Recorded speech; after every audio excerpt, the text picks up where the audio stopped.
tardes, bienvenidos a Políticas Públicas 2030, un programa que va a seguir tratando hoy el tema que se empezó el último programa y que nos acompaña el doctor Mario Glank, director académico de IPECSA, el doctor Rubén Torres, presidente de IPECSA, Miguel Ángel Secchi, presidente del Foro, abogado, y el doctor Jorge Neira, académico, miembro de número de la Academia Nacional de Medicina. Así que buenas tardes, Miguel, ¿cómo te va? Hola Horacio, bueno, buenas tardes a todos, felicitaciones por tu tarea de producción, como siempre remarcamos, que es antes, durante y después del programa, toda vez que aquel que no tiene oportunidad de escuchar en vivo hoy, recibe entre el viernes aproximadamente la grabación por todas las redes sociales, por todo el país, porque nuestra idea es tratar de que las políticas públicas sean federales y en base a las pautas que exponen nuestros importantes participantes, tanto del día de hoy como del jueves pasado, que esto es continuidad. Hoy saludo y me retiro, pero siempre quedamos en compañía del gran coequiper Jorge Neira. No sé si está por ahí. Acá estoy, muchas gracias. ¿Qué tal, Jorge? ¿Cómo estás vos? ¿Cómo te va, Miguel? ¿Qué decís? Hola, Horacio, hola, Mario, hola, Rubén. Hola, Jorge. Me puedo, Hola, Miguel. es salud y despedida porque un compromiso importante familiar me requiere, pero muy agradecido. Bueno, muchas gracias, Miguel, anda tranquilo, felicitaciones a la quinceañera. Y hola, Mario, ¿cómo estás? ¿Cómo está Hola, Rubén? Jorge. Buenas tardes. Gracias, Miguel, como decía Miguel, el otro día tuvimos una reunión con el tema de las nuevas medidas desregulatorias, por así decir, con respecto a salud, sobre todo por el tema este, de la direccionalidad, digamos, de la cobertura hacia las prepagas y bueno, esto nos generó una cantidad de opiniones al respecto, sobre todo por lo que queda como duda de cómo va a seguir la seguridad social. Vos que tenés tanta experiencia, Mario, empezaría por vos porque ya Rubén hizo el comentario, pero me parece muy importante que después se sume. Estás ahí, ¿no? Supongo, Rubén, porque está la foto, Aquí pero estoy, Jorge. Buenas tardes a todos. ah, ¿cómo te va? ¿Qué decís? Este, Hola, Rubén. Rubén, sí. Bueno, queríamos preguntarte a vos qué te parece, cómo ves el tema de la transferencia directa y sobre todo, qué va a pasar con la seguridad social como estructura, ¿no? Como su capacidad operativa. Bueno, ¿cómo ves vos esta situación, Mario? Bueno, ¿qué tal? Buenas tardes. No me tuve oportunidad de saludar a Miguel. Hola, Jorge. Hola, Rubén. Y gracias por la invitación. Te voy a dar una respuesta corta.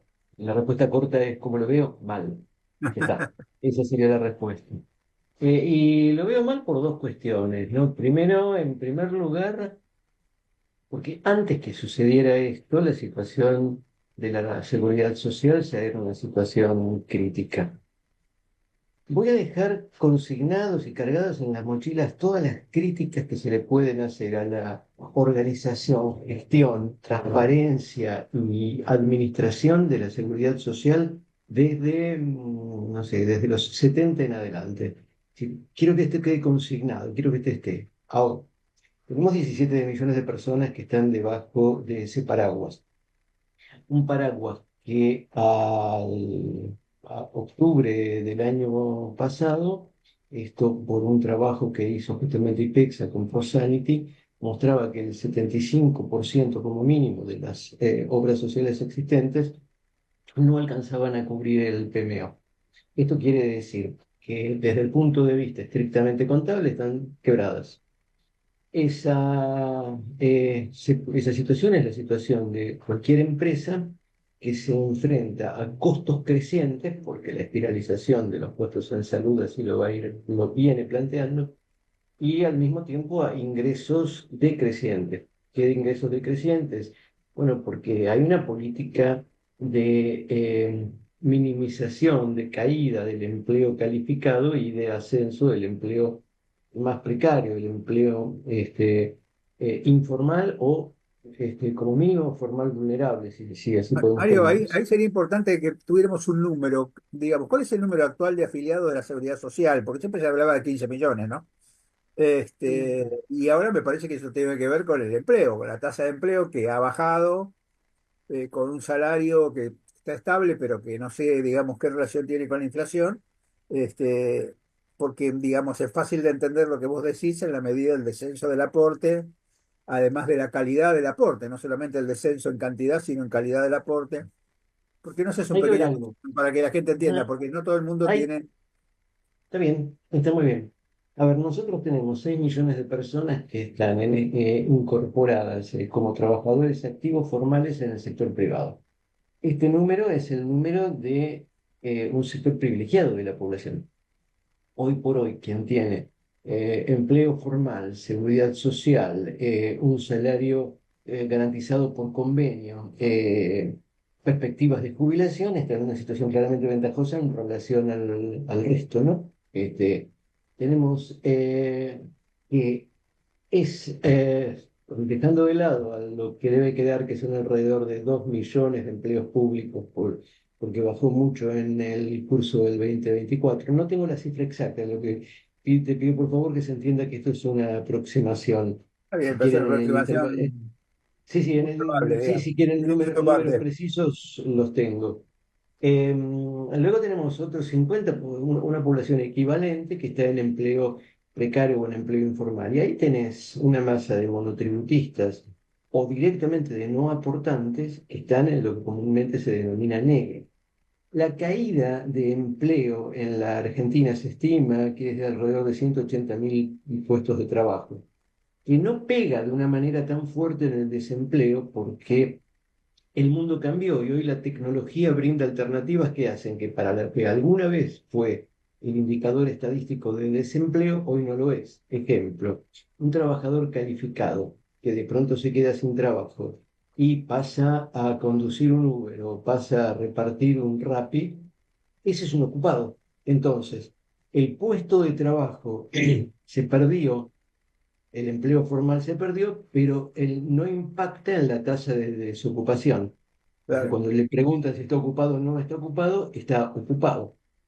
Entonces, a esto le tenemos que sumar, dentro de lo que estábamos hablando, la externalización de costos. Imagínate bueno, yo antes mencioné los 70 costos previsibles de tecnología de avance aritmético, mientras que hoy tenemos costos imprevisibles con tecnología de avance geométrico. Entonces, la ecuación no cierra por ningún lugar y si a esto le agregamos un PMO irracional donde no están priorizadas las necesidades epidemiológicas, ni las líneas de acción, ni los corredores necesarios como para generar los ahorros que no devenguen después los gastos de las grandes intervenciones, bueno, es un cóctel explosivo. Si me dejas, si Sí, sí, puedo dale, seguir un dale. momentito más, bueno, dale. Sobre esto hay un muy buen diagnóstico, que es el de decir, esto está en una situación que requiere modificaciones urgentes. Hasta ahí estamos de acuerdo. Requiere aparece otro planteo que es, por supuesto, discutible. Yo personalmente estoy de acuerdo, y es que no hay ningún motivo por el cual no pueda existir bajo una misma igualdad de reglas competencia entre el sector de la seguridad social y el sector privado. Nadie dijo que eso está mal. En todo caso, podíamos pensar que eso estaba mal hace 20 años, pero creo que aprendimos algunas cosas. Ahora, el punto es que, y este es para mí el punto central de mi crítica al modelo, es que si la idea fuera la de generar un mercado de competencia abierta entre aseguradoras públicas y aseguradoras privadas para la población beneficiaria de eso, después discutimos cómo se está haciendo, está muy bien, pero respondiendo a tu pregunta, estamos dejando afuera ni más ni menos que a la mitad del país. Claro, ¿Por eso es lo que qué? decía. Porque y me estoy quedando corto, ¿eh? Estamos dejando afuera 20 millones, 25 millones de personas por lo menos. ¿Por qué? Porque te estaba explicando antes, porque a los únicos que involucran esto es a quienes están adentro de la seguridad social, quienes están adentro de las empresas de medicina intimista y a quienes tienen empleo formal. ¿Cuál es la consecuencia? Que vamos a tener una población claramente diferenciada, ¿sí? Con asimetrías horizontales muy importantes, pero una población asegurada por un lado y otra población librada a las posibilidades y las voluntades de cada una de las jurisdicciones. Y esto va en contra del universalismo que uno sostiene Sí, para la equidad, cualquier va en contra política de la pública. equidad eso, ¿no? Claro. Por supuesto, por supuesto. Sí, otra cosa que a mí me preocupa, que como Rubén lo ha comentado muchas veces, es el tema de la cantidad de obras sociales. ¿Qué va a pasar con las obras sociales que tienen bajas cápitas, por ejemplo, ¿no? Estos que son casi sellos de goma en cuanto a esta situación, porque, digamos, antes era un intermediario financiero, por así decirlo, ¿no? Entre el socio y la prepaga, digamos, o entre la persona, el trabajador y la prepaga. Hoy, ¿qué va a pasar con eso? Digamos, el que se atiende en el sindicato pequeño, ¿cuál es el futuro de esa persona? ¿Cómo lo ves vos? Así como están planteados, no tiene ningún futuro. ¿Pero a Y dónde en se última atendería esa instancia, gente? Porque, digamos, uno está ah, acostumbrado, por ejemplo, como en México, en Brasil, que está, o en Chile incluso, que está el Hospital del Trabajador, que es un hospital para todos los trabajadores, no es un hospital para cada uno de los gremios, ¿no? Esta cosa atomizada que uno se pregunta qué sentido tiene, porque eso le quita equidad al gremio. totalmente. Le quita equidad, es inequitativo para el trabajador. Si vos tenés WOCRA, no es lo mismo que tenés o sea, el Sindicato del Vidrio. Yo no los conozco, pero digamos, me da la sensación de que la capacidad operativa de WOCRA o de o de la UOM o de alguno de ellos es mucho mayor que la de un sindicato más pequeño. O sea que ya desde No, ahí sí. partimos de una base de inequidad. Y ahora esta inequidad, ¿cómo se va a manifestar? Digamos, si uno es un sindicato pequeño y está afiliado a un sindicato pequeño, ¿quién lo va a atender? Digamos? Bueno, a ver, acá entramos en el segundo punto que mencionábamos. Ya nos estamos metiendo adentro de ese escenario. Digamos, nos estamos metiendo adentro del 40-45% de la población asegurada. Vamos a olvidarnos por un ratito del resto y hablamos de cómo se está haciendo esto. Bueno, ¿cómo se está haciendo a la que te criaste? ¿Qué va a pasar con estas? Porque acá hay dos problemas distintos que vos estás mencionando. ¿Por qué? Uno es la inequidad horizontal que tiene el sistema de la seguridad social y ahora el sistema de aseguradoras en general. Esto no es nuevo, sabemos perfectamente que no es lo mismo una obra social que otra. Es más, sabemos que no es lo mismo una obra social en determinada jurisdicción que esa misma obra social en otra jurisdicción. Claro. Esto sucede. También sucede con las empresas de medicina prepaga, también en otra medida. Y hoy tenemos inequidad en la medicina prepaga. Hoy la medicina prepaga no es igual, digamos. Este Por eso lo piso, digo. digamos que antes era casi de la misma calidad, hoy está en discusión, ¿no? Por eso lo digo, por eso lo digo. Bueno, pero ¿por qué? Vamos a ponerle, vuelvo a a la palabra, vamos a poner un paraguas a todo esto, porque dentro de los valores que motorizan la reforma en curso, nota al pie, estoy persuadido de que estamos en presencia de la reforma más profunda que se viene realizando en el sistema de salud desde los 70 hasta ahora. Esta reforma que se está llevando en curso no incorpora ni la palabra equidad, ni la Claro, palabra calidad, ni la palabra universalidad. tal cual. Esto no es ¿por qué? Porque el ordenador del sistema es el mercado. Sí, sí, Eh, obviamente. Eso es lo que nos parece. Y además hay un tema que siempre hablamos con Rubén, y ahora le voy a pasar la palabra porque me interesa que por ahí haga un resumen de cuál es la expectativa para toda la estructura de seguridad social. Es el tema de qué va a pasar con el sector público como prestador de la seguridad social, esa cosa que en algún momento se había planteado como incluso hasta una mejora del sector público porque estaba traccionado por la participación con la seguridad social y hoy parece como que es una cosa de la que nadie habla, ¿no? La medicina pública es algo que va a depender de las jurisdicciones y cada uno va a dar la mejor prestación que pueda. Eh, no sé si eso vos pensás lo mismo, porque digamos el sector público no se escucha nunca al hablar del sector público. Parece que el sector público no existiera, ¿no?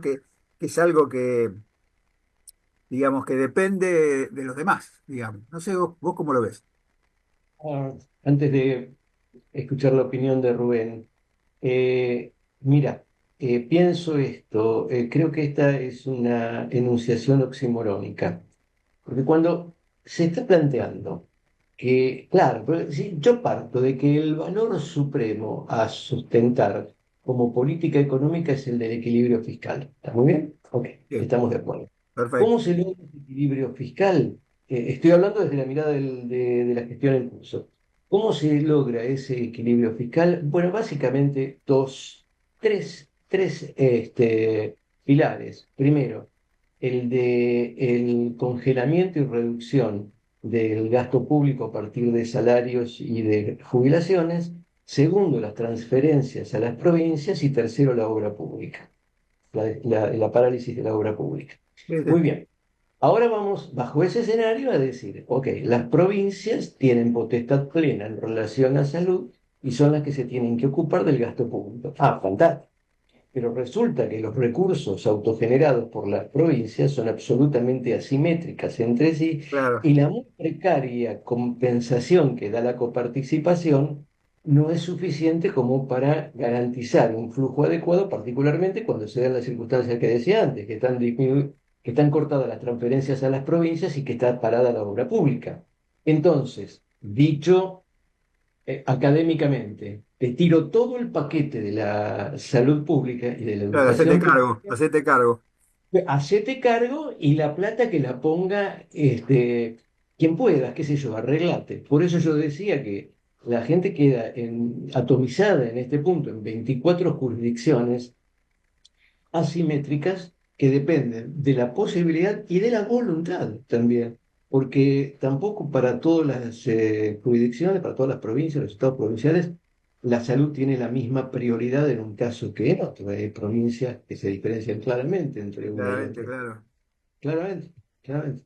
Incluso hasta la estructura de base, digamos. Jujuy tiene un sistema de atención primaria de salud que es muy desarrollado, y otra, Ujú. o Neuquén, digamos, que es un ejemplo, Claro. como fue siempre, Neuquén fue siempre un ejemplo de lo que era la salud, digamos, y otras provincias están Anda como en la Formosa. época, digamos, de Carrillo, antes de Claro. Carrillo, me parece, ¿no? Antes de Carrillo, claro, claro, claro. Sí, sí, por supuesto, anda Formosa.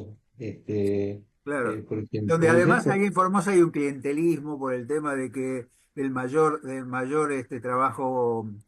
trabajo público, no hay una gran dependencia del sector público y entonces hay una cantidad de cosas.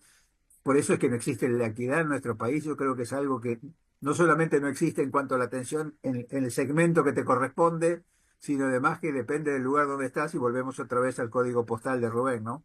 exactamente, frase señera, ¿no? Sí, frase señera. Rubén, ¿y cómo ves vos el tema, en base a lo que decía Mario, cómo ves el futuro de la seguridad social? ¿Cuál sería el futuro de la seguridad social? ¿No sería mejor que hubiera un instituto del seguro, como hay, digamos, en algunos países, donde el seguro se hiciera cargo, todos los seguros sean iguales, independientemente del lugar de donde proviene el trabajador? A ver, Jorge, mira, yo quisiera volver para poder responder tu pregunta Dale, sobre dale. una pregunta que vos le hiciste a Mario hace unos minutos atrás, ¿no? Vos le preguntaste cuánta es la gente que está cubierta por la seguridad social en Argentina. Exacto. Y más allá del número de gente que esté cubierta en la seguridad social en Argentina, eh, también tendríamos que definir cuáles son las características de las personas que están cubiertas en Argentina. ¿Y por qué te planteo esto? Porque, a ver, volvamos atrás y vayamos a la historia. Cuando se crea la seguridad social o cuando se pone en funcionamiento el sistema bismarckiano en Argentina, es decir, estábamos en una etapa de casi pleno empleo o de muy importante empleo formal, donde además, como decía muy bien Mario, el gasto sanitario era menor porque no se disponía de esos recursos. Y a partir de ese momento y por una decisión del gobierno de entonces, se dejó en manos de la seguridad social, de las obras sociales, el peso de sostener el la mayor respuesta a la salud pública en Argentina. El Estado paulatinamente se fue retirando de esa que es una función esencial del Estado, nacional, provincial. Esa situación persiste hoy y por eso te decía que más que la pregunta de cuántos son los que están hoy en la seguridad social, la pregunta es de quiénes son los que están hoy en la seguridad social. No, está clarísimo. Volvamos a la historia. Es decir, hace 20, 30, 40 años atrás, quienes estaban en la seguridad social en Argentina eran en un 95% empleados formales en relación de dependencia. A partir de las sucesivas incorporaciones que se hicieron al sistema, hoy uno de los porcentajes más importantes y el que crece más aceleradamente en el marco de la seguridad social son los bonos ficticios, Claro. que en términos financieros aportan menos de la mitad de lo que aporta el promedio de los empleados formales en el sistema. ¿Por qué digo esto? Además, sumale a esto, porque la caída sostenida del salario promedio en dólares que ha tenido Argentina en los últimos años. Por lo cual, pensar que ese sistema de seguridad social, más allá del número que tenga, puede seguir siendo el sostén principal de la salud en Argentina, me parece que es una cosa que cae de suyo, que es absolutamente imposible. Entonces, la pregunta siguiente es, ¿qué va a hacer el Estado para recuperar su papel principal y su deber principal como financiador del sistema de salud pública? Porque esto sí sería una pregunta, digamos, a discutir entre todos los argentinos. Porque si tenemos un Estado que nos brinde a todos, decía muy bien Mario, como indican todas las reglas internacionales y toda la discusión internacional, es un sistema de salud equitativo y universal, que ese es el objetivo básicamente de la política sanitaria. Si queremos tener eso, tenemos que decidir qué papel central va a ocupar, está dispuesto a ocupar el Estado nacional, provincial y municipal para garantizarle al conjunto de los argentinos, sin excepción, una atención equitativa en términos de tiempo, calidad y acceso al sistema. Y después sí, después que yo logre esto, dejo librado al mercado que aquellos que quieran acceder a alguna amenidad, por decirlo así, es decir, alguna cobertura, digamos, diferenciada en términos de características de internación, en términos de características de los De confort, claro. Exactamente, entonces eso sí yo lo dejo librado al mercado. Claro, tal Pero cual. hacer esto hoy, en términos de una muy pequeña porción de los argentinos que está en condiciones de competir, me parece un error de la masa. Y digamos, ¿vos cómo ves el tema de lo que le preguntaba Mario con respecto a esta variabilidad, digamos, de las obras sociales y su futuro, digamos, ¿no? Porque, digamos, el 60% de las personas que se atienden en menos de 10 obras sociales y el resto se atiende como, digamos, ¿cuál es la seguridad que tiene de tener una atención, digamos, aceptable, por así decirlo, para no decir equitativa, pero es aceptable, ¿no? A ver, porque esto yo lo vengo repitiendo hace mucho tiempo. Es decir, Argentina no necesita 300 obras Claro, sociales. a Esta eso es voy. una discusión que tenemos que dar. Hoy existe. Entonces, bueno, este sí sería un tema a reconsiderar y a conversar. Pero además de esto, pensá que de casi el 70% de los argentinos que están en 15 obras que Claro. tienen cobertura de seguridad social.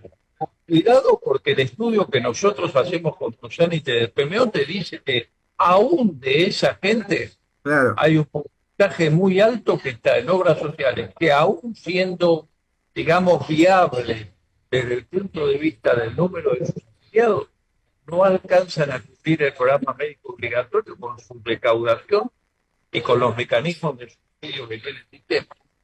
Es decir, que teóricamente hay un montón de argentinos que tienen cobertura de una obra social, pero que esa obra social no recibe los fondos suficientes para hacer frente a las obligaciones que tiene. Entonces ahí viene el otro tema que tendría que ser prioritario en la discusión de una reforma, que es, bueno, ¿qué es lo que vamos a cubrir? ¿Cuál es el PMO, o como se llama en el futuro? Es decir, ¿cuál va a ser el conjunto de prestaciones que estamos en condiciones de cubrir en igualdad de calidad para el consumidor? Entonces, respondiendo a tu pregunta, a ver, el sistema está fundido, el sistema de seguridad social. Entonces, si no se toman alguna de estas medidas, naturalmente este conjunto de pequeñas obras sociales y demás ha desaparecido o está desapareciendo, o en algún momento existieron y nunca tampoco brindaron los servicios que correspondían, o por sus ingresos no los pueden hacer a sus afiliados. Y esta es una discusión que me parece mucho más prioritaria que discutir si una persona debe pasarse directamente o no a una empresa de medicina preparada. Sí, lo único que uno se plantea es, ¿podrá existir, digamos, algún PMO sin tener una agencia de evaluación de tecnología? Un PMO razonable, sin tener una agencia de evaluación de tecnología, porque al fin y al cabo, ¿de quién depende el PMO, ¿no? Depende de lo que sale, digamos, de la innovación, cosa que es buena para la gente, pero sabemos lo que significa la innovación y sobre todo en nuestro país donde los precios son precios que, que nadie regula y que de pronto son casi incompatibles, porque cada cosa que sale nueva, con el tema de que tiene que pagar la investigación que se desarrolló para llevarla al frente, tiene valores que quizás sean mucho más elevados de lo que uno podría llegar a pensar que puede tener algún justificativo, ¿no? Entonces, cuando uno habla del PMO, y ustedes que han trabajado tanto en el PMO y que son la única referencia del PMO que hay en el país en realidad, ¿cómo se hace un PMO sin agencia de evaluación de tecnología, sin un freno? Mario, Rubén, como quieran. ¿Me permitís, Rubén? Quisiera ir un pasito más atrás. Naturalizamos cuando hablamos del PMO el hecho de que ese PMO, que a ese PMO tenga solamente acceso a la población asegurada en el sector privado. La primera gran inequidad, la primera gran Claro, tal inequidad cual. es que a pesar de que es malo, a pesar de que se vio sujeto a un montón de condicionalidades y lobbies fueron poniendo por la ventana prestaciones, o sea que no es más que una canasta de prestaciones y que no está ni protocolizada ni tiene ninguna definición sanitaria más allá del conjunto, pero por lo menos es un cuasi derecho reclamable por la población que está beneficiada con eso. Marito, La quédate ahí que tenemos que ir a un corte. Vamos a un corte y seguimos porque este es el punto que me parece que tenemos que tratar ahora en la segunda parte. Así que nos vamos un ¿Cómo, minuto, entramos por el mismo link y nos vemos cómo no? en un minuto. ¿Cómo no? Gracias Mario, gracias Rubén. Al contrario.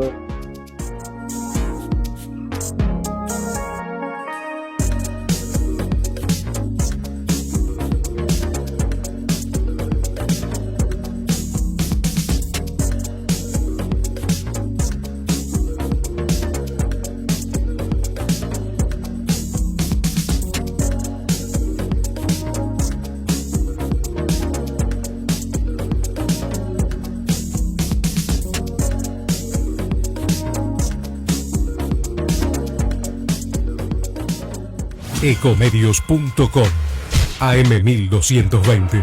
Estamos con vos. Estamos en vos. Informate en ecomedios.com. Seguinos en TikTok, @ecomedios1220.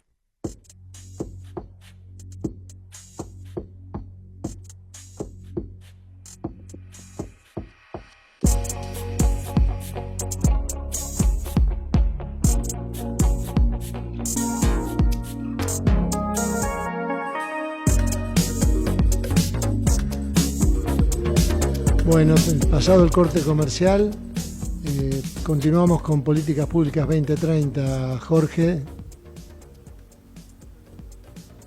Horacio, y que está entrando Mario, así que vamos a darle un minutito para que Mario Sí, se conecte. y creo que Rubén Y también está entrando. sí, sí, Rubén ya está, pero como estaba hablando Mario, Ah, hola, Yo perfecto. también, sí, yo ahora también, estamos. yo también. Estamos hablando, Mario, del tema del PMO que compartimos totalmente, ¿no?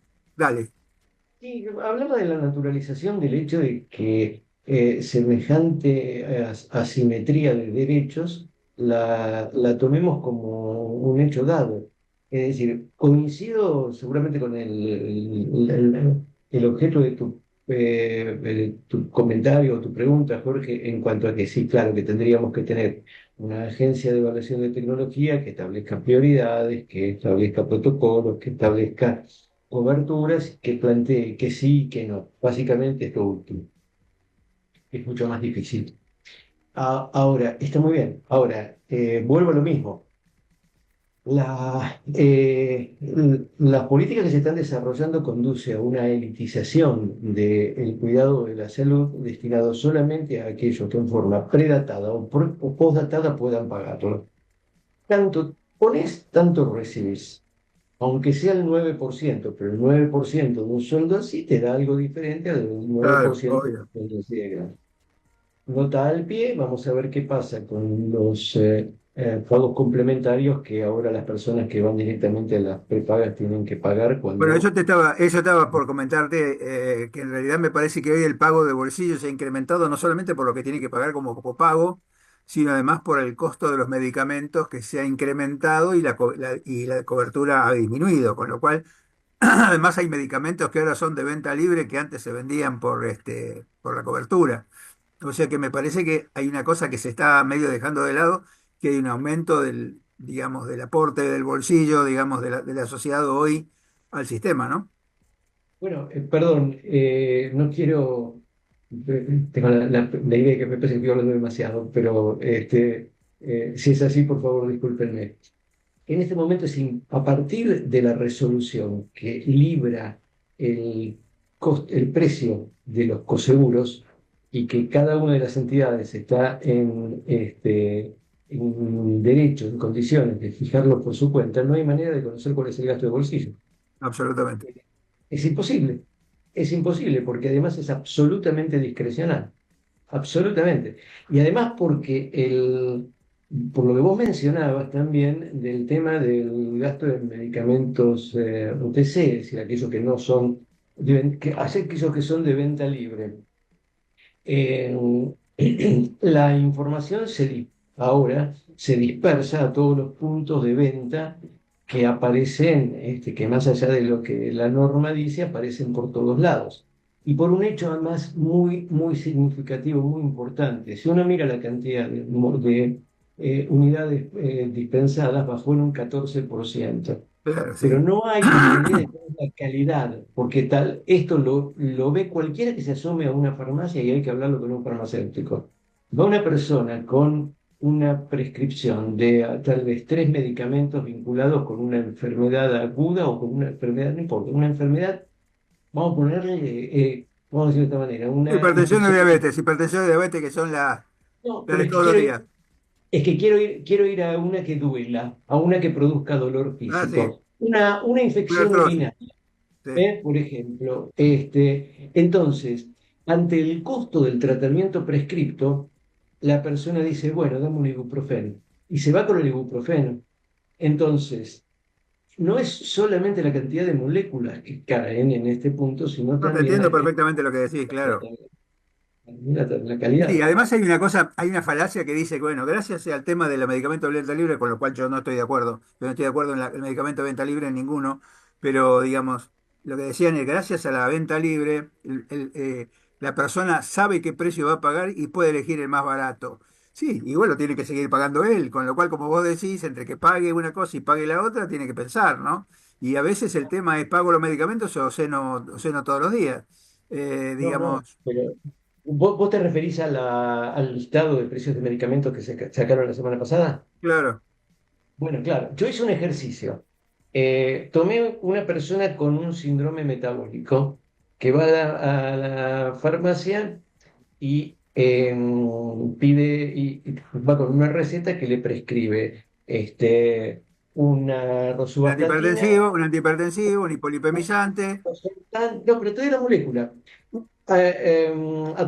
Rosuvastatina, losartán y no me acuerdo, pero por ejemplo, de rosuvastatina hay 146 presentaciones y concentraciones. Claro, De losartán, 154. claro. Además, laboratorios que en unas cuantas décadas de estar trabajando en esto no los vi nunca. Entonces, claro, no hay nada mejor. ¿Cómo escondes un elefante en una plaza? Y bueno, poniendo 99 elefantes más. Si yo te doy en esa receta 450 opciones, de las cuales el farmacéutico va a tener 10, en el mejor de los casos, no te estoy dando nada. No, Otra no, tal cosa cual. Y que... además hay otra cosa que siempre hablamos con Rubén, que es el tema que cuando vos te indican un medicamento que tiene 28 comprimidos y vos tenés que comprar 30. Quiere decir que Claro, tenés que comprar 2 paquetes porque si no hay 2 días o 3 días que no tomás. Y claro, entonces, ¿qué claro, hace? Y todos estos 3 días no lo toma, porque total dice claro, 2 o 3 días que me va a pasar.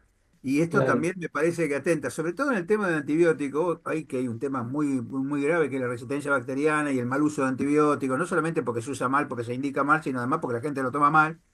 Bueno, esto es un tema que tiene una gravedad particular. Y ahí me parece que Rubén, me gustaría que nos dijeras qué te parece, cómo sigue esto, porque la verdad que yo lo veo cada vez más complicado. Lo veo más complicado en términos de cobertura para la gente, lo veo más complicado en el tema de, digamos, de qué le va a pasar a la gente en un futuro no demasiado lejano, ¿no?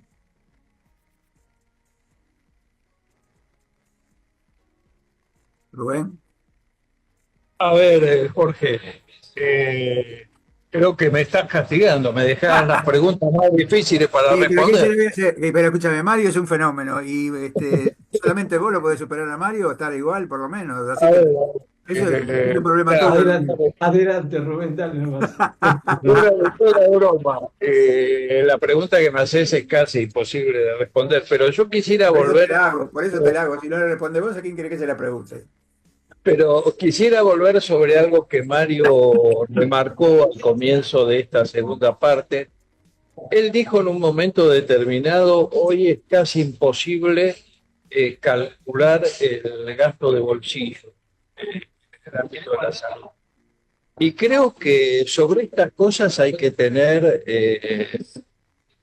a ver, una visión muy particular, porque se están instalando condiciones en función de esta desregulación, por llamarla globalmente, que resultan peligrosas. A ver, en la cadena de traspaso de financiamiento, desde el financiador hasta el prestador principal, y de ese prestador principal a los distintos profesionales de la salud, hay también una inequidad marcada. Absoluta. A ver, en función de que en muchos de los casos no se ha trasladado totalmente esos aumentos a los honorarios de los profesionales de la salud, hoy ya está instalado en no solo en el imaginario popular, sino en la realidad popular, que un porcentaje muy alto de colegas cobran por fuera de los coseguros autorizados Claro. o seguros en sus consultas o en sus prácticas. Y esto está siendo aceptado en forma habitual por aquellas personas que están cubiertas aún por los planes más importantes de la medicina prepaga, lo cual hace que el aumento del gasto de bolsillo, a pesar de que no se pueda medir, como bien dice Mario, evidentemente está aumentando fuertemente. Por un lado, los aumentos de las primas, es decir, las cuotas, pero por otro lado también por estos gastos accesorios que se están agregando al tercer componente, que es el que ustedes estaban analizando, que es el gasto en medicamentos, ¿no?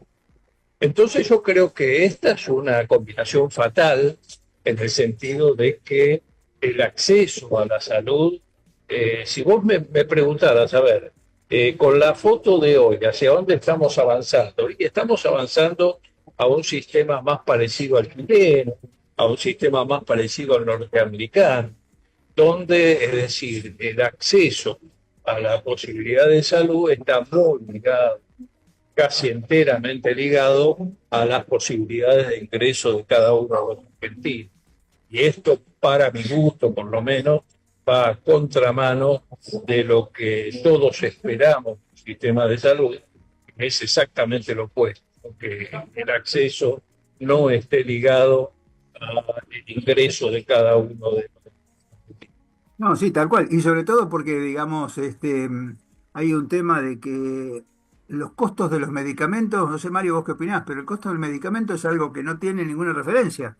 Digamos, cuando uno dice, bueno, ¿cuánto cuesta esto? Incluso entre los mismos, como vos decías, de estas 150 prescripciones que hay de, no prescripciones, sino de los formatos que hay de determinados medicamentos, ¿no? Con esos laboratorios que uno no conoce y con esos precios que uno no conoce, que tampoco conoce la efectividad clínica, porque no todos tienen la misma efectividad clínica, esto lo hemos discutido muchas veces, digamos. ¿Por qué nadie trabaja con estas cosas? ¿Por qué esto es un tema de lobby empresario? ¿Por qué crees que no se toca, digamos, el tema de las empresas farmacéuticas? ¿Por qué no se trabaja con la empresa farmacéutica para lograr, digamos, alguna idea de referencia de precios? Yo creo que hay una definición ideológica en relación a esto. Cuando yo creo que si bien el concepto de que el mercado ordena todo no se lleva adelante en todos los aspectos, el precio más importante de la economía está intervenido, que es el dólar, pero sí en materia de medicamentos. Fíjate vos, una cosa es dar una prescripción por nombre genérico y que esa ley, Rubén fue un activo impulsor de esa ley en sus años de superintendente y con Ginés como ministro, que la prescripción por nombre genérico tenga en su estado puro una posibilidad de que la persona elija sobre el menú que el farmacéutico presenta, y otra es la de abrir todos los precios sin colocar un precio de referencia, que es la Claro. otra posibilidad en ese punto. No lo hacen sencillamente porque no les interesa y porque el lobby empresarial juega a favor de que así sea, porque nuevamente, vamos a las 146 presentaciones de la rosuvastatina. El farmacéutico tiene 5. ¿Cuál te va a vender? El que tenga mejor margen de Sí, que más rentabilidad. rédito, que le dé más rédito, ¿no? Claro, claro, no necesariamente el más barato ni el más caro, el que le dé mayor rentabilidad. ¿Cómo juega la industria en ese punto? Y bueno, lo juega a través de la publicidad, que es el gasto más importante.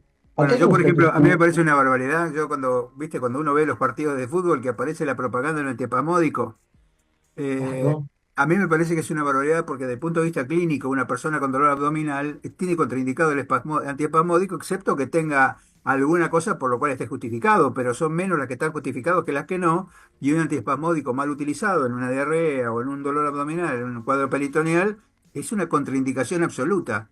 Y vos imaginate que es como decir, tomá, usá esto, pero sin tener en cuenta quién lo va a usar ni cómo, porque, digamos, ni siquiera, aun cuando te lo indique a ver, vos vas a la farmacia, te lo indica el farmacéutico, ya sería una discusión porque el farmacéutico no estaría en condiciones. De cualquier manera, siempre es mejor que te lo indique el farmacéutico que te lo indique que te atiende la farmacia, que no es farmacéutico.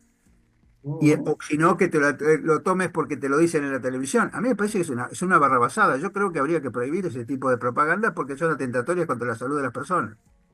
mira, si vas en algún momento, pasá por Corrientes y Ascuénaga, hay un mural, un aviso publicitario que ocupa en el perfil de un edificio que ocupa alrededor de no menos de 5 o 6 pisos del edificio, que pero no de una magnitud Sí, importante. sí, sí, tal cual. Lo que se ve ahí es una persona que, en serio, tiene en la mano una defecación y dice, no, no, no, te lo juro, tengo la foto, la puedo, si me la puedo mostrar. Tiene la foto, tiene la defecación horrible en la mano y dice, con este medicamento se puede. y la señorita tiene una cara de felicidad absoluta.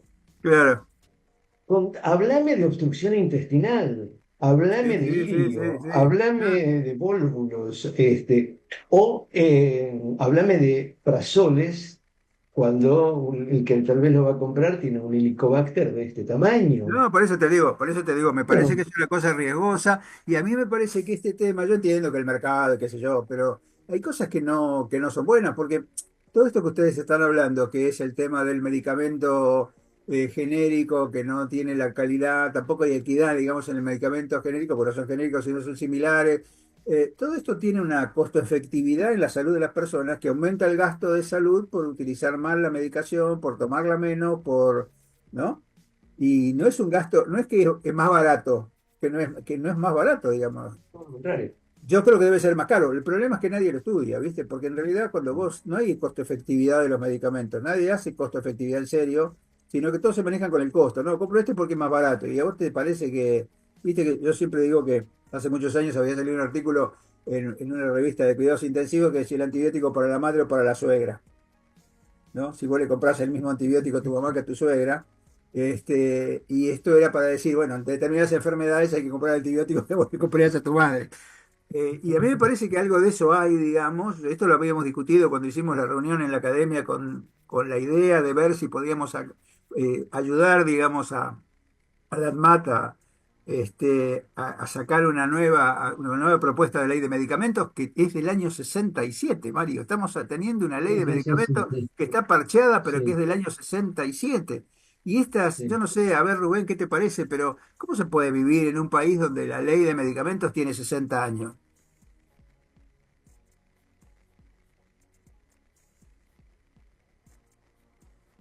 Rubén. Hola, sí, perdón, Jorge, perdón. Mirá, vivimos también en un país donde, como decía Mario antes, el PMO es para algunos y no para todos. Vivimos en un país donde las cosas ingresan al PMO sin saberse si tienen real efectividad o no la tienen. Así que ahí creo que está la respuesta. Y aprovechando la mención a este aspecto del precio de los medicamentos, a las posibilidades de comparación, yo, si vos me permitís, quisiera hacer una aclaración. En estos días apareció en la página web del Ministerio una plataforma que permite Sí, comparar los precios de distintos medicamentos eh, para que así el ciudadano pueda elegir aquel que más convenga a sus posibilidades. Y se anunció esto diciendo que esto es la primera vez que sucedía en Argentina. Yo quiero aclarar que después que nosotros emitimos la resolución 310 del año 2003, la Superintendencia de Servicios de Salud tuvo en vigencia hasta que acabó mi función como superintendente una página donde figuraban todos los medicamentos disponibles en Argentina por su nombre genérico y su precio de referencia. Por supuesto, esta plataforma fue desactivada una vez que yo salí de la superintendencia, pero me parece sí una herramienta importante que sí, ¿qué te parece? soluciona A mí me parece parte. que tener un precio de referencia es algo que fíjate vos el trabajo que había hecho Luis Servino con el tema de la compra de la seguridad social de del mismo medicamento con el rango de variabilidad, ¿no? Y Totalmente, cómo había totalmente. gente que compraba más barato o mejor. Digamos, estas son cosas De que están claras que es lo que así. se llamó el Observatorio de Medicamentos de la Superintendencia de Salud. Sí, sí, por supuesto. Es decir, que hay herramientas como para utilizar. El tema es, bueno, qué disposición política hay a trabajar sobre esto, que creo que son prioridades en el terreno de la política de medicamentos. Sí, porque en realidad vos fíjate que son políticas que parecen aisladas, ¿no? No hay como siempre decimos, no hay un norte que uno diga, bueno, vamos para allá, vamos todos para allá ahora. Bueno, y ahí nos acomodamos. Tampoco sabemos para dónde va, porque mañana va a salir otra cosa por otro lado. Lo que sí es cierto es que casi todo gira alrededor de la medicina prepaga, ¿no? Hasta ahora no ha habido ninguna definición en cuanto a qué va a pasar con la seguridad social, qué va a pasar con el sector público. Mario, ¿cómo ves esto? Justamente lo que decíamos antes. tenemos un mercado asegurador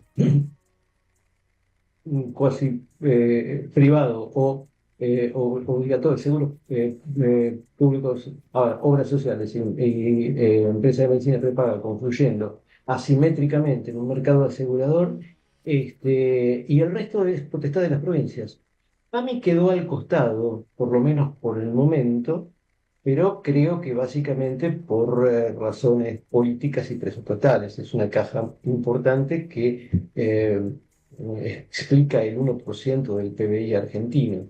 Eh, entonces, salvado eso y dejado al costado todavía algunas obras sociales especiales, las que están por afuera del gran sistema, me refiero a universitarias, poder legislativo, poder judicial, etcétera, etcétera, el resto no importa. Pero, a ver, dicho con todo dramatismo, pero con todo realismo al mismo tiempo, lo que le pase a un riojano que no tiene cobertura es problema de La Rioja y que lo hable con La Rioja, con el Claro. gobernador, el intendente o quien sea, y lo mismo con un misionero o con un porteño. Es exactamente lo mismo. Sí, sí. No Hay es una que cosa hay una cosa que a mí me parece también importante, es que no se habla del PAMI, ¿no? El PAMI parece que el PAMI está sobreviviendo, por lo que a mí me cuenta la gente que se atiende en PAMI, las dificultades que tiene, porque tiene unas dificultades, hoy parece que me decía ayer un paciente decía, están como de brazos caídos.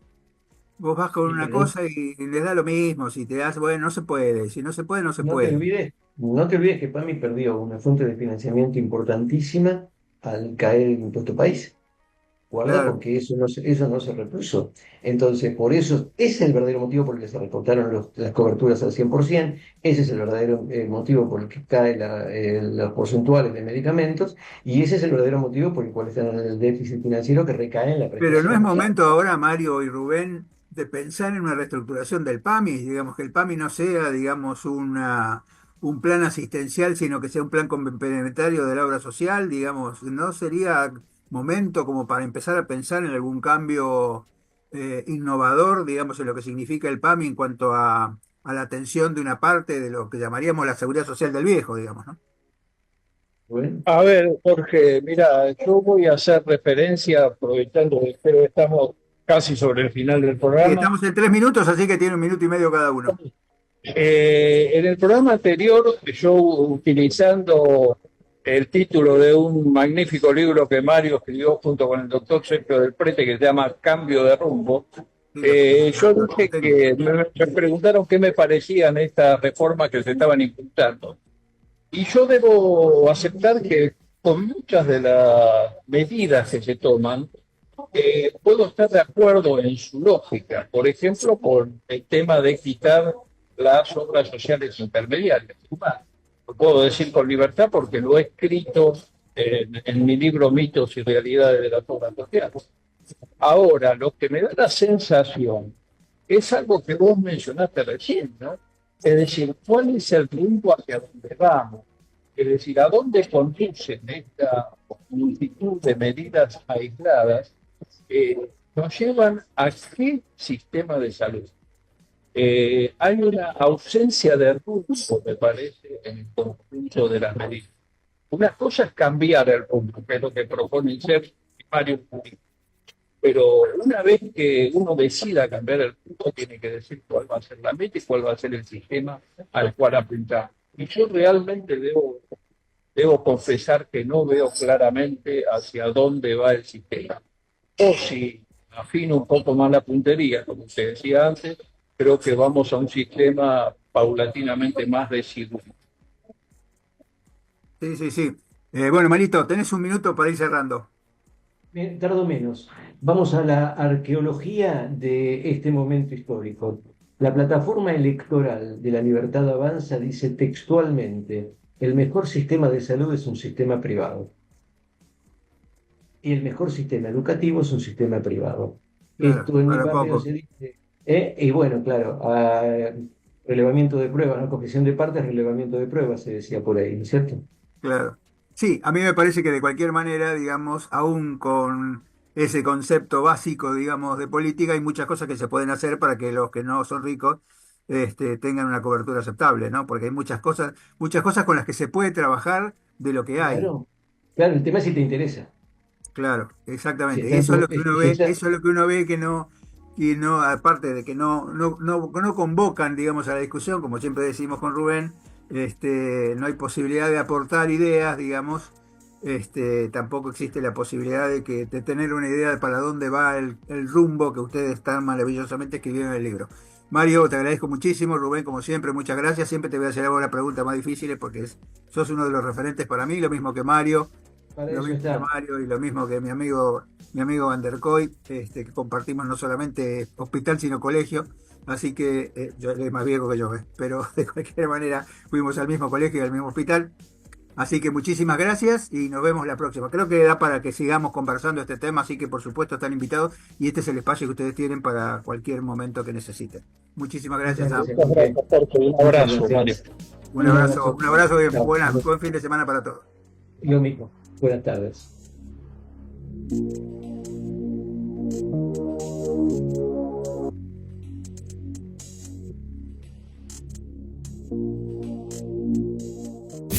Desde Buenos Aires, transmite LRI 224, AM 1220, Ecomedios. Sin agua estancada.